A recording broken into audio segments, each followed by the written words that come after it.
Hey up guys, S-Man back at it again with a brand new Horizons review.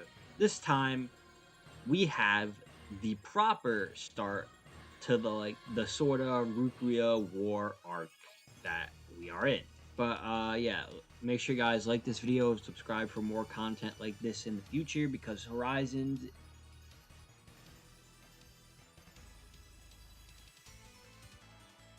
Picking right where last week left off, Spinel, my goat, faces off against Friede, while the other three explorers face off against the kids.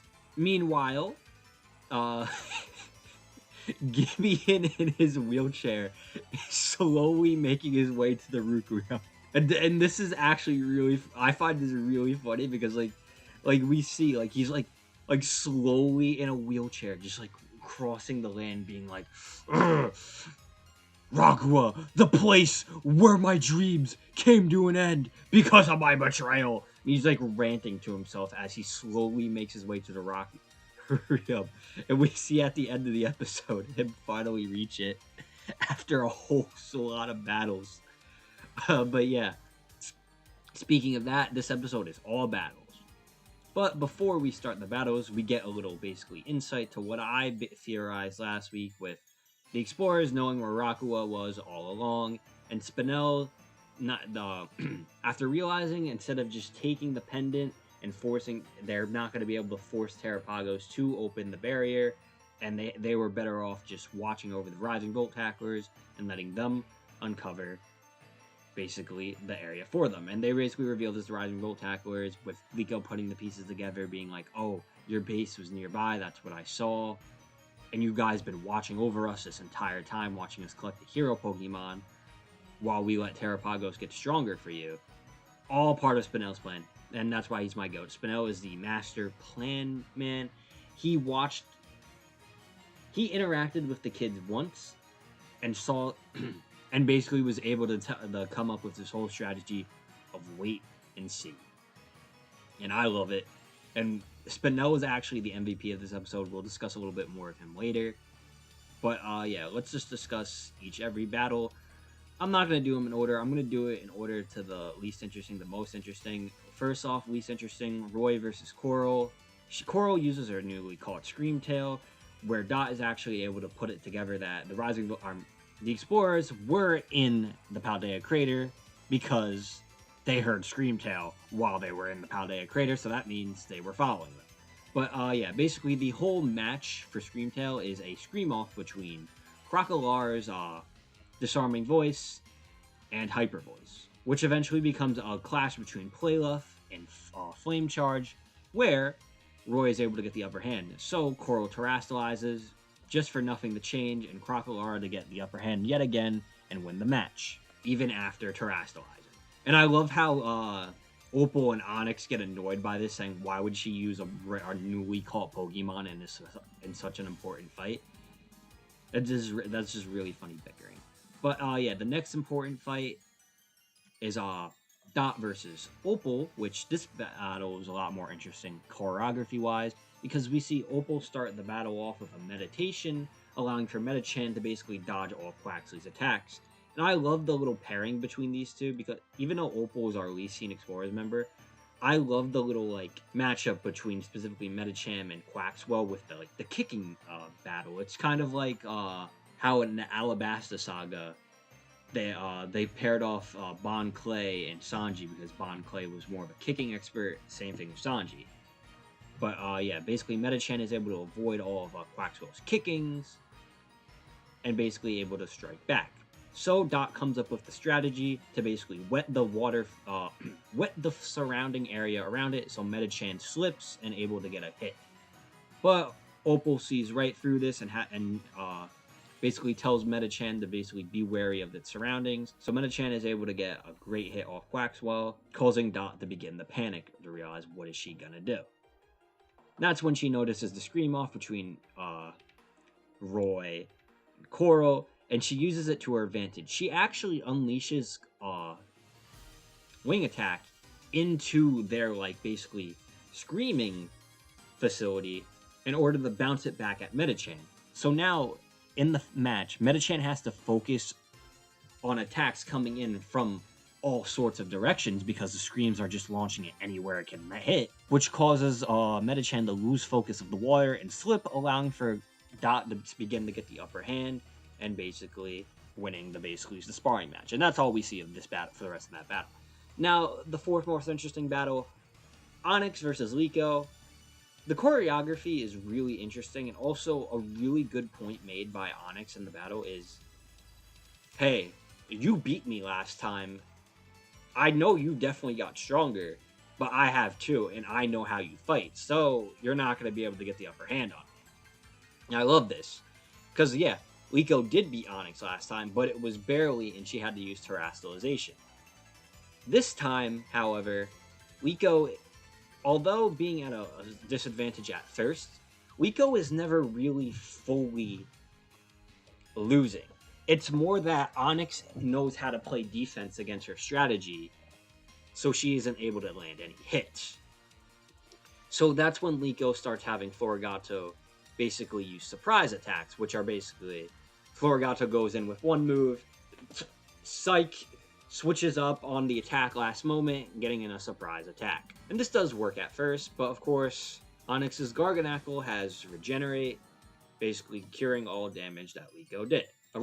Another interesting part of the battle is when Onix Terastallizes and Liko just doesn't. Liko decides to just tough it out without Terastallizing, so she has Floragato basically traverse through the air and basically use her speed to avoid its attacks, but it's all a trick in order to basically knock Garganacl down, where she has Floragato hang in a tree and calls for a surprise attack, but Onix is prepared for it and almost takes out Floragato, but Floragato pulls out another surprise attack on Garganacl and basically like pulls its leg with its yo-yo while it's attacking with payback in order to knock it down, like fully.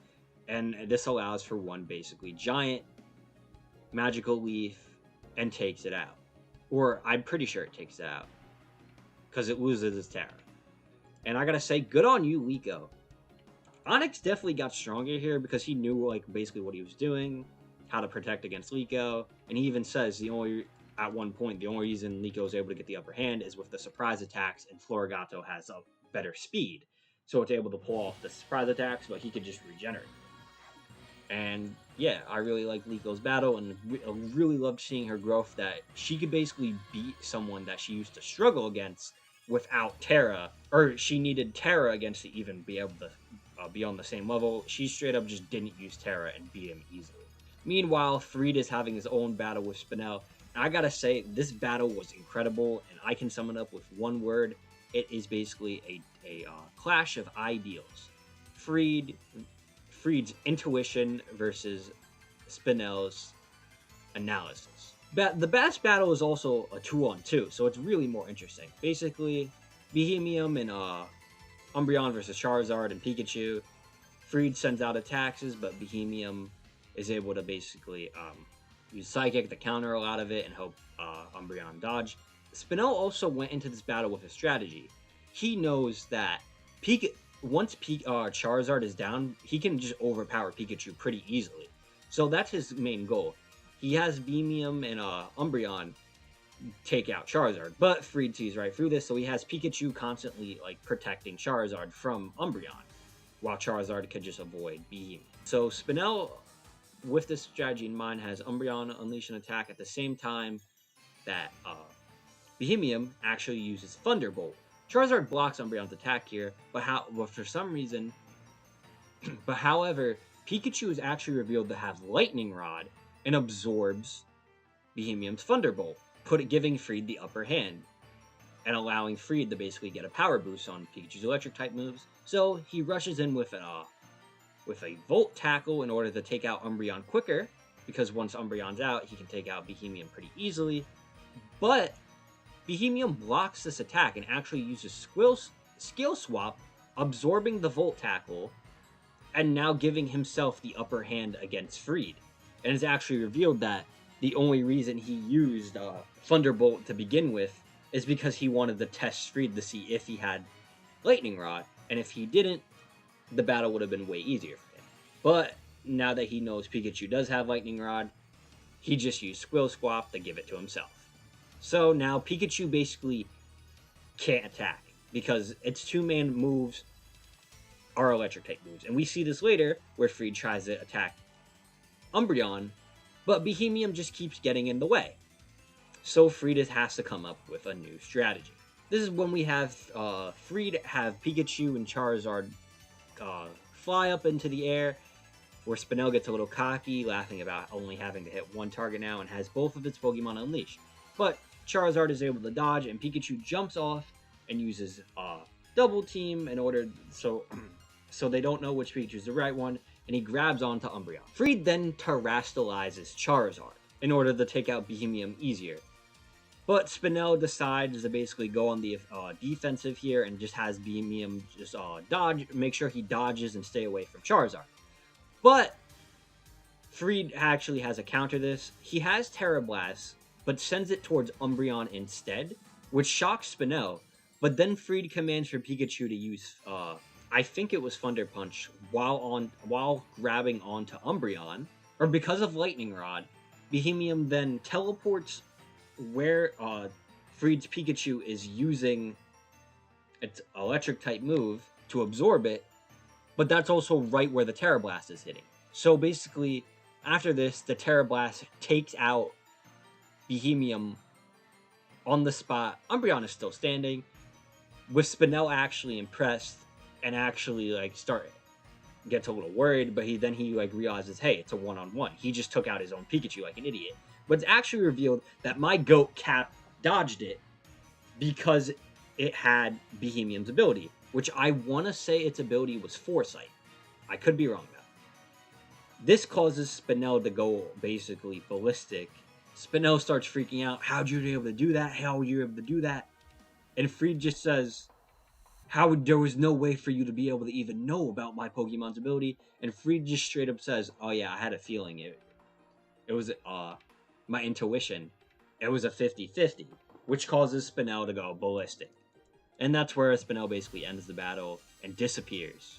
But at the same time, Gideon has reached the Rock Room, with Terrapagos coming back out the Pokeball, ending the episode. Now, that episode was really good. I love this episode. Really good show of strength for all the kids against the Explorers. So basically now we know kids outrank the Explorers. And the highlight of this episode was definitely Spinel versus Friede. This is probably going to be Friede's last battle, sadly, because of what we've seen with upcoming events, potentially. So it was nice to see Friede get this ultimate, basically, clap back against Spinel. And also, Spinel has been like one of Friede's most prominent opponents, so it definitely makes sense that they got this final match where Friede is able to fully outclass Spinel.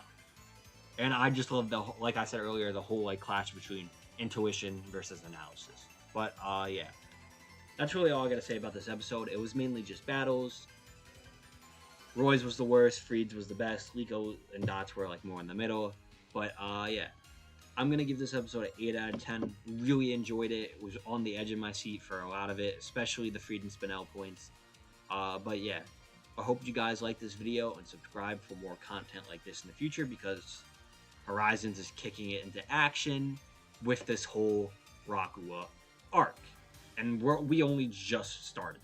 We still got 3 more episodes of this bad boy. Yeah. But yeah.